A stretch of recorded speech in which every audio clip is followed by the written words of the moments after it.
a roll today with some videos. Just a quick one. Doing doggy dental health made me think dental health. Dental health. Where have I heard that before? Mental health. Oh, it rhymes with mental health. Right. And then I started thinking, hey, why is it that mental health is subsidized or paid for by Medicare, Medicaid? They'll pay for and there are providers that take Medicare and Medicaid for mental health, but none for dental health. I've always wondered that. Like, why don't we take the money that we're using to subsidize the mental health industry and move that to people's dental health? Because I don't know about you, but when you have a cavity or an abscess, that is far worse than being sad. That's something to be sad about. Dental health's important. Ties in right to your heart.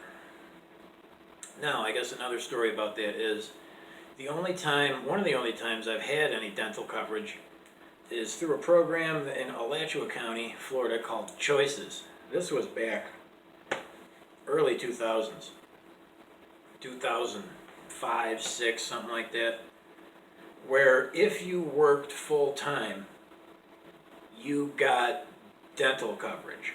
You had to work full time, and you had to be able to prove it. But if you could, then you got dental coverage, even if you're working a minimum wage job. And you didn't have to get insurance through your employer, it was a county thing. And that's how I got my teeth worked on. Well, they ran out of funding for that pretty quickly. I don't think they want people's teeth getting worked on. So take the money from mental health, put it towards dental health, okay? Offer like a choices thing where if you work full time, you can get dental coverage. What do you think? Because anybody who's on Social Security or Medicare or Medicaid, there's a lot of people. Unless you have like a special plan, they might have changed this. They don't really allow access to dental health. So that. Now, to lighten the load a little bit, did you know that having a brain inside of your head increases your chances for brain cancer by 100%? If you have a heart inside of your chest, your chances of having heart disease, heart failure, cardiovascular problems is increased by 100%. That's what I said to all the veterinarians when they looked at my dog and say, "Oh, you haven't neutered him." No. Oh, you have to. No, I don't. Yeah, I do. Yeah, you do. Why? He might, he's gonna run off and get another dog pregnant. I said, no, I watch him too close. I don't let that happen. I'm a good owner. Okay, well, I don't really believe that, they kind of say. And then they're like, well, it increases his risk of testicular cancer.